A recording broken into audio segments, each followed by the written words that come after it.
رغم تصديق الرئيس المحكمة الدستورية العليا تقرر إعادة النظر في القانون الإيجار القديم. المحكمة الدستورية بقى بتقولك إيه؟ بتقولك يا سيدي لو الراجل بيخرب في أساس الشقة بقصد، طبعا أنت بتقدر تاخد منه الشقة.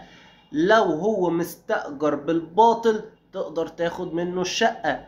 دي البنود اللي بيقولك عليها ممكن تخرجه، غير كده بيقولك لأ. كمان لو المستأجر مش بيدفع الأجرة خلال 15 يوم تقدر تاخد منه الشقة. أنا عايز أقولك رأيي بقى، ولا المستأجر مستعد ولا المالك مستعد، ركز بس على المالك دي، ولا الحكومة مستعدة. حط على الحكومة 1500 خط مستعدة.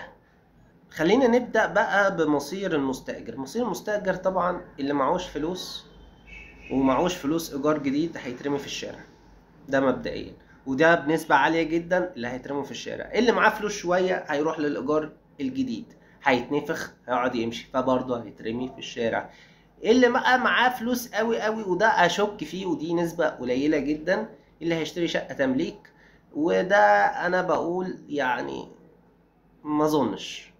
طيب تعالى بقى نتكلم على المالك. المالك ده صباح الفل، ده اللي هيتشطف. اه والله ده اللي هيتشطف. ليه بقى؟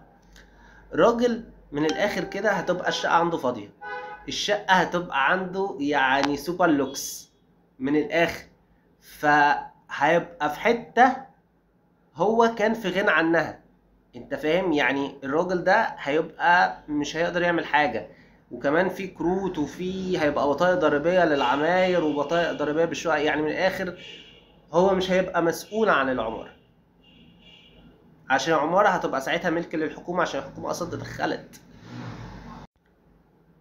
طيب ايه الضرر للحكومة؟ الحكومة طبعا الشقق يعني مش هيقدروا يجيبوا كمية شقق بالنسبة لأكتر من 40 مليون. دول هو آخره في السبع سنين يجيب 2 مليون، مش هيجيب 40 مليون شقة، أو مش هيقدر يحقق 40 مليون ويبني 40 مليون شقة، ده مستحيل. أو 50 مليون أو 30 مليون يا سيدي، 20 مليون 20 مليون مش هيقدر.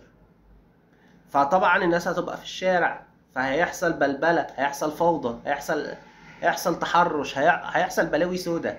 انت فاهم؟ هيحصل اجرام، هيحصل تعدي، هيحصل بهدلة، يعني بجد مش هتعرف تلمها. مش بالورقة والقلم كده، بالورقة والقلم مش هتعرف.